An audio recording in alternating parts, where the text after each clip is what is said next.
جو لوگ ڈنکی لگا کے باہر جاتے ہیں، اس کی شرعی حیثیت کیا ہے؟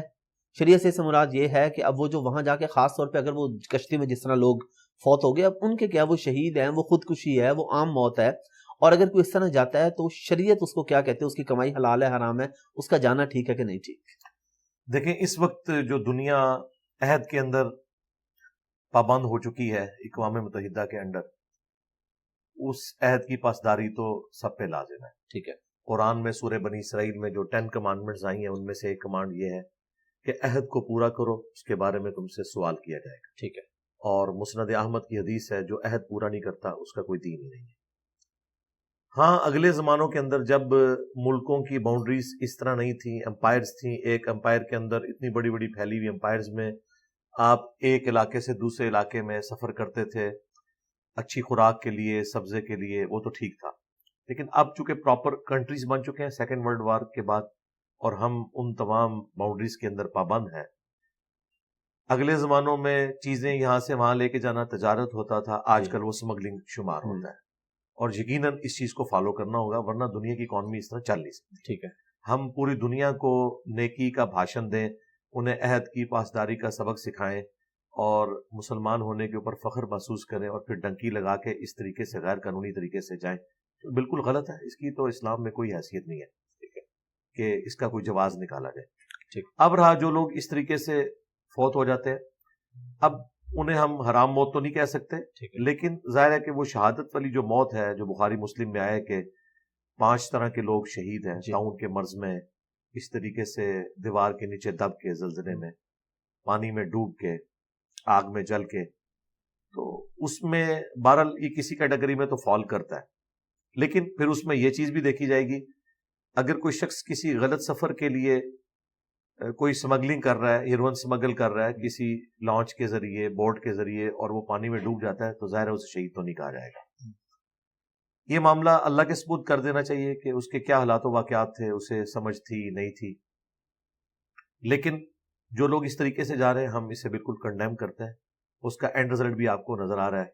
جو لوگ انڈیا سے یا پاکستان سے گئے ہیں کتنی مشکل سے وہاں پہنچتے ہیں. جی اکثر لوگ تو راستے میں مارے جاتے ہیں بالکل ود فیملیز. اتنی ٹریجک سٹوریز ہیں کہ وہ انسان سن بھی نہیں سکتا. تو میرا خیال ہے اس چیز کو گورنمنٹ کا کام ہے کنڈیم کرے، نہ کہ یہ کہ کوئی واقعہ سامنے آئے پھر ہماری ایف آئی اے بھی متحرک ہو جاتی ہے، باقی ادارے بھی سامنے آتے ہیں. جب یہ ہو رہا ہوتا ہے انہی لوگوں کے ناک کے نیچے، اور انہی کے بڑے جو ریاستی اداروں کے لوگ ہیں وہ اس میں انوالو ہوتے ہیں. اب رہا آخری مسئلہ کہ وہاں پر جو کمائی والا معاملہ ہے، ونس ایک بندہ وہاں پہ پہنچ گیا، پھر پولیٹیکلی اسے کوئی اسائلم مل گئی وہاں پہ، یا انہوں نے انسانی ہمدردی کی بنیاد کے اوپر ان کو وہاں پہ ورک پرمٹ دے دیا، تو ظاہر ہے پھر جو کمائی وہ کر رہے ہیں کمائی تو حلال ہی ہوگی، اسے تو حرام نہیں کہہ سکتے.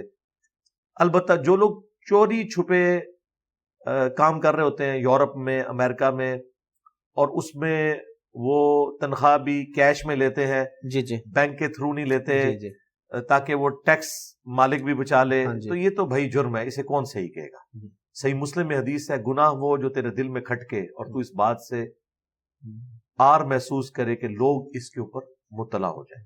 اور جامعہ ترمذی میں حدیث ہے، حسن ابن علی کہتے ہیں نبی علیہ السلام نے مجھے نصیحت کی تھی کہ جو چیز تمہیں شک میں ڈال دے اسے چھوڑ دینا. تو یہ شک کیا، یہ تو یقین والی بات ہے. میں تو اسے کسی صورت بھی کسی مسلمان کے لیے حلال نہیں سمجھتا کہ وہ غیر قانونی کوئی اس طرح کا کاروبار والا معاملہ کرے یا کوئی جاب والا معاملہ کرے. ہمیں بالکل سختی کے ساتھ کنڈیم کرنا چاہیے، اس کے لیے کوئی دوسرا آپشن موجود سیدھی سی بات. ٹھیک ہے. ایک سوال ضمناً اس کے ساتھ ذہن میں آ گیا جعلی ڈگری کے حوالے سے. ایک بندے کے پاس جعلی ڈگری ہے، اب وہ جاب حاصل کر لیتا ہے، اس کی کمائی کی کیا حکم ہے؟ اگر تو اس جاب کی ریکوائرمنٹ وہ ڈگری تھی تو ظاہر ہے اس کی کمائی تو حرام ہے، سیدھی سی بات ہے. ٹھیک ہے. اگر وہ یہ بہانہ کرے کہ ٹھیک ہے میں نے انیشلی تو ایک غلط طریقے سے جاب حاصل کر لی، لیکن اس کے بعد میں پرفارم تو ویسا ہی کر رہا ہوں جیسا کہ ایک ڈگری والے نے پرفارم کرنا تھا، تو ہم اسے ریبٹل کریں گے کہ آپ نے نہ صرف حقوق اللہ کو وائلیٹ کیا ہے، حقوق العباد کو بھی وائلیٹ کیا ہے.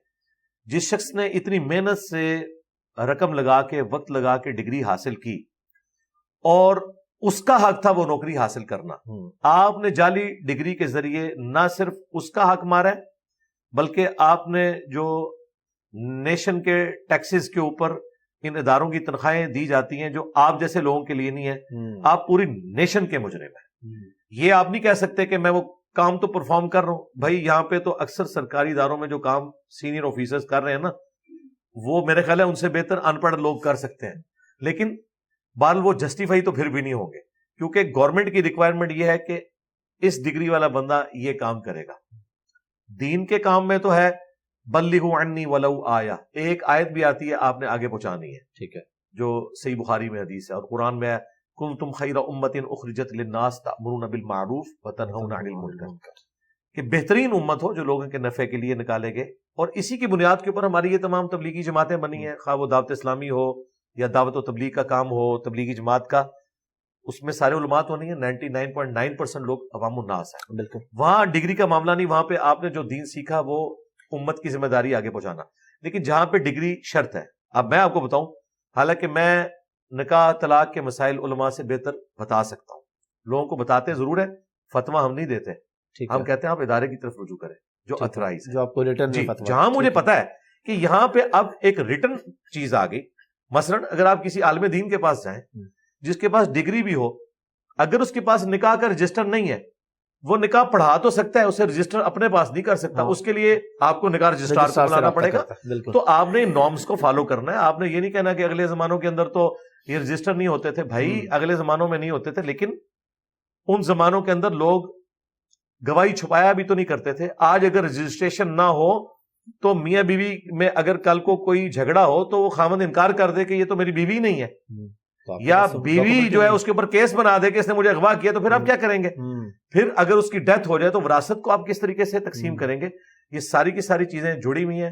لہٰذا جعلی ڈگری کے ذریعے جاب حاصل کرنا یا باقی بھی جعلی کام بغیر ڈاکومنٹیشن کے کرنا, یا بینک سٹیٹمنٹ جھوٹی بنوا کے دوسرے ملکوں میں جانا, یہ وہ ساری باتیں جو ایک سوشل ایتھکس ہیں, جس کے لیے آپ کے پاس اگر دین کا بنیادی علم نہ بھی ہو تب بھی آپ کو سوشل ویلیوز کے ذریعے چیز ہماری انسٹنکٹ میں اللہ تعالیٰ نے ڈال دی ہے کہ جھوٹ بولنا برا ہے, سچائی اچھائی ہے, کسی کے ساتھ خیر خواہی کرنا اچھا ہے, کسی کا مال ہڑپ کرنا برا ہے. اگر ہمارے پاس انبیاء کی تعلیمات نہ بھی پہنچی ہوں تب بھی ہمیں اللہ تعالیٰ نے ہیومن انسٹنکٹ کے اندر یہ بات رکھ دی ہے, اور یہی وجہ ہے کہ جن لوگوں تک انبیاء کی دعوت نہیں پہنچی وہ بھی اللہ کے حضور اسی انسٹنکٹ کی وجہ سے اکاؤنٹیبل ہیں قیامت کے دن, کہ بھئی تمہاری انسٹنکٹ میں تو تھا, یہ غلط کام تم نے کیوں کیا؟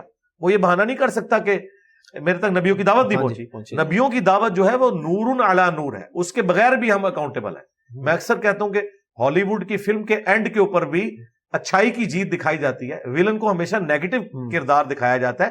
یہ ہماری انسٹنکٹ کے اندر ہے کہ یہ نیگیٹو کردار ہے, اس کی شکست ہونی چاہیے, سچائی کی جیت ہونی چاہیے. علی بھائی آج کل کے دور